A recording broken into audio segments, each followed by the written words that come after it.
January 1911, FDR starts his first term as state senator. 3 months later, the deplorable conditions of sweatshop labor are brought to the nation's attention.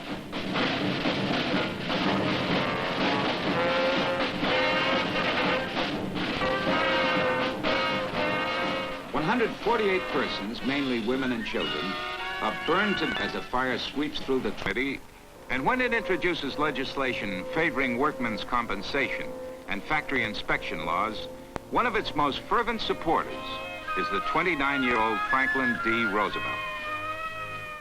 In the year 1911, Samuel Gompers, Robert F. Wagner, Alfred E. Smith, and I were labeled as radicals when we fought for and succeeded in passing a bill through the New York State Legislature limiting the work of women in industry to 54 hours a week.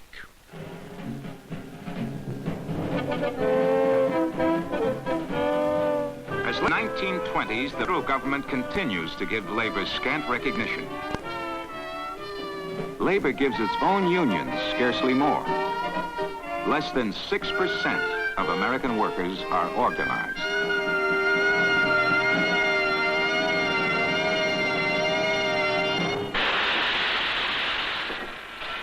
Over the years, FDR's convictions grow stronger that workers have rights which should be protected by law.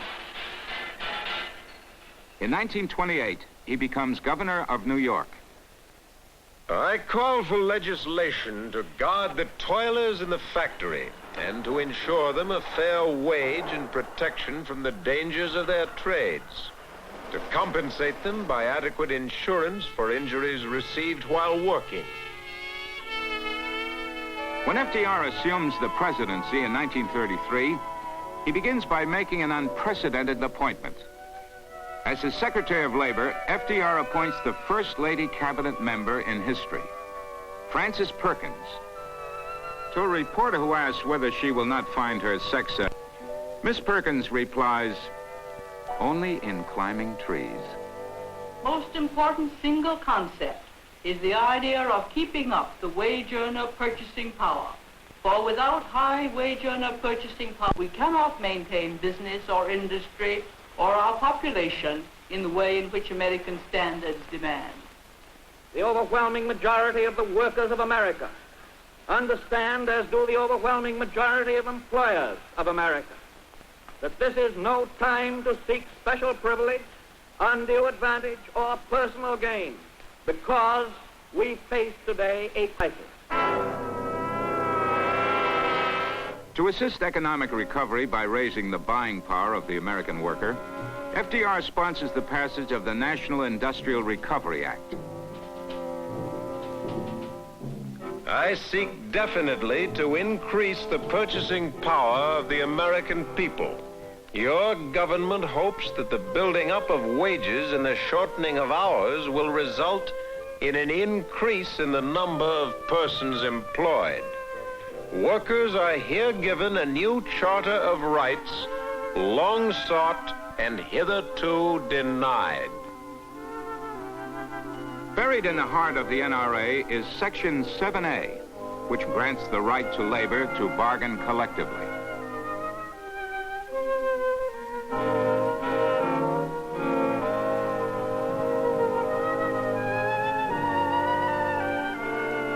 Section 7A says that workers can choose representatives. Now, if they want to choose the Ahkoond of Swat, they have a perfect right to do so. If they want to choose the Royal Geographic Society, they can do that. They have a free right to choose their representatives. The passage by Congress of the act arouses a storm of controversy. Private diehards. Roosevelt is a traitor to his class. He has never met a payroll in his life. He has no right to hold any opinion about labor. He doesn't know anything about it. It didn't surprise him to find that there were things that he didn't know anything about. He'd never been inside a tenement until I took him. He never had the feeling of superiority that I think people expected of someone with his economic and social background. As the days roll by, it becomes increasingly clear that 7A is too vague. The rights of labor are not always recognized by industry. Labor becomes more impatient. Fellow workers, we want peace and prosperity in this country here. That's what we're fighting for, and that's what we're going to have.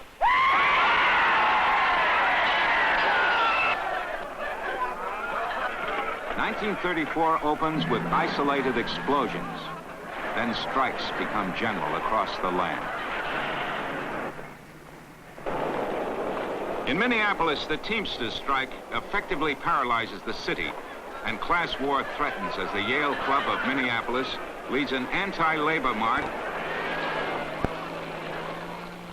In West Virginia, John L. Lewis calls a series of strikes against mine operators.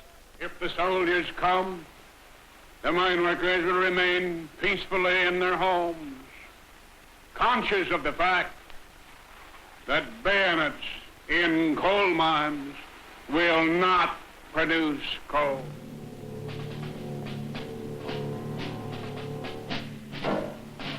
Our industrial recovery has been to some extent retarded by strikes. I would not minimize the inevitable losses to employers and employees and to the general public through such conflicts. But I would point out that the extent and severity of labor disputes during this period has been far less than in any previous comparable period.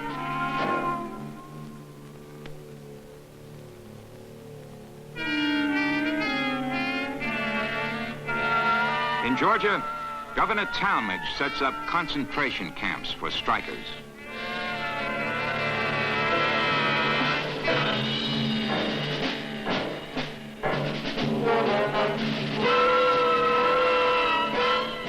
In New England, a textile trade journal says, a few hundred funerals will have a quieting influence. San Francisco is virtually immobilized when the longshoremen under Harry Bridges strike. Says Bridges, we workers have nothing in common with the employers. We're in a class struggle.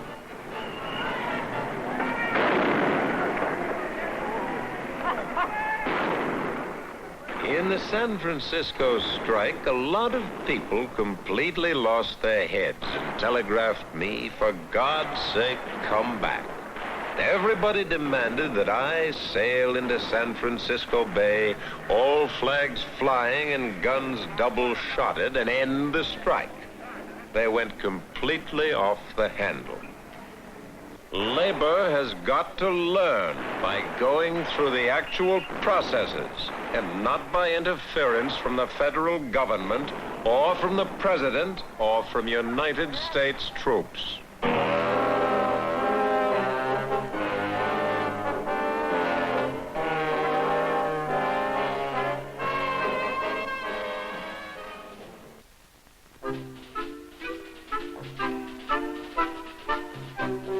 The best customer of American industry is the well-paid worker.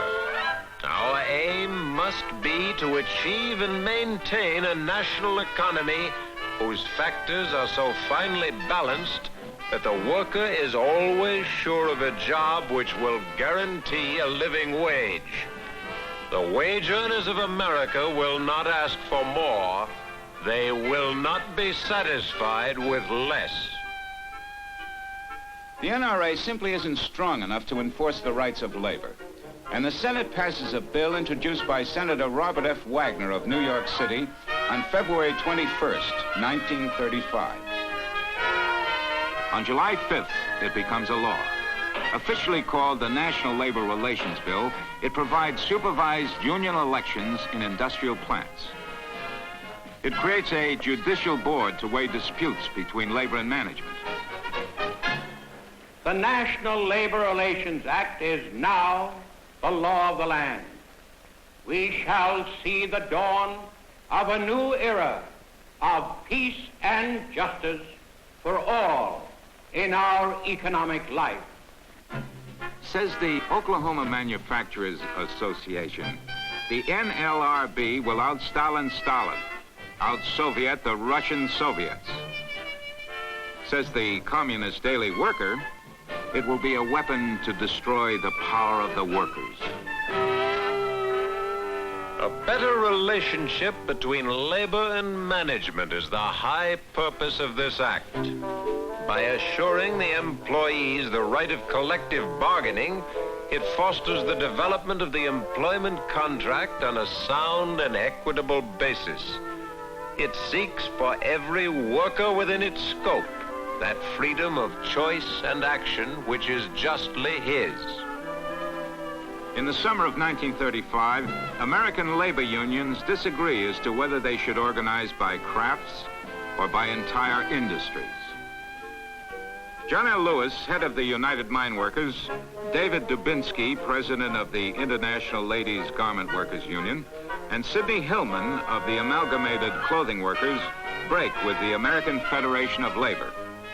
They form the CIO.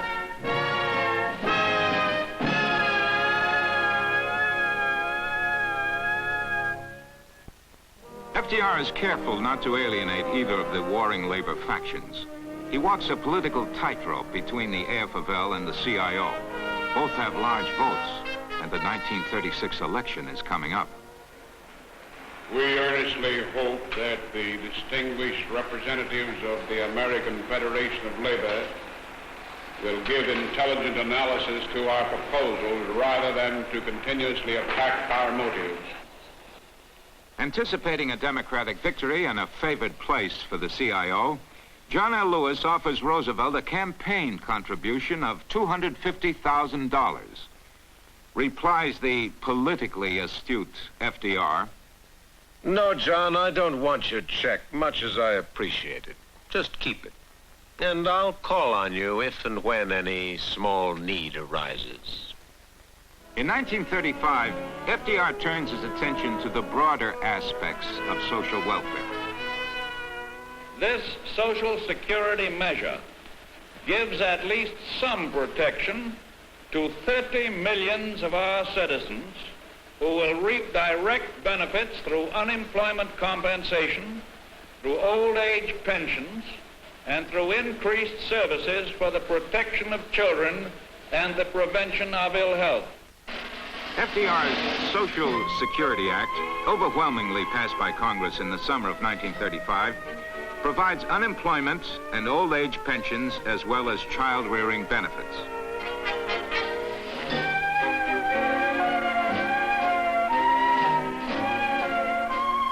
The National Association of Manufacturers calls the act the ultimate socialistic control of life and industry. If, as our Constitution tells us, our federal government was established, among other things, to promote the general welfare, it is our plain duty to provide for that security upon which welfare depends. Strengthened by favorable legislation and FDR's sweeping victory in 1936, the labor movement introduces a new form of strategy, the sit-down strike.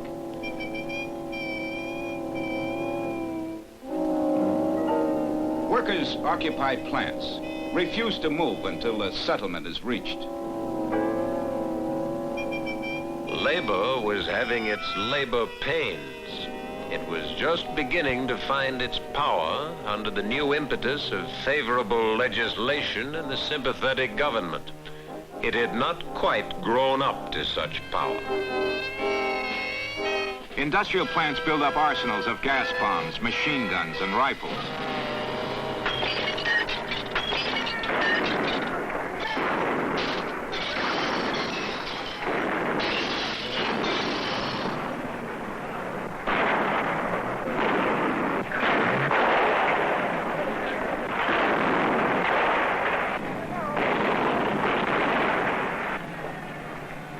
The sit-down strikes plague the nation.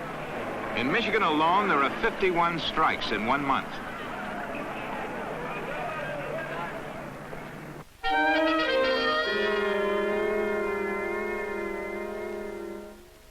In Flint, Michigan, Walter Reuther resists a 44-day siege of United Auto Workers at the Chevrolet plant.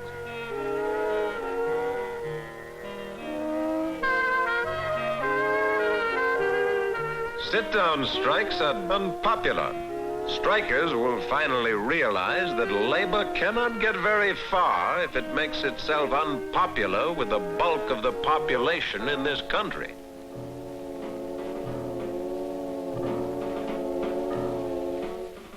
The struggle in the automobile industry will be fought to a finish. Labor will determine in this issue whether or not collective bargaining, in the accepted sense of the word, will be established in the automobile industry.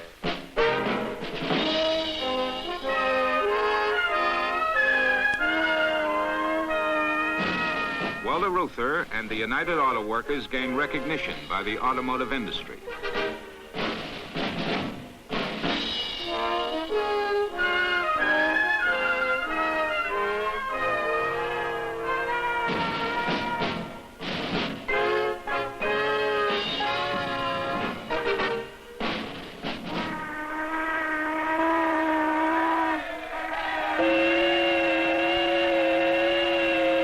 The last of the basic New Deal acts.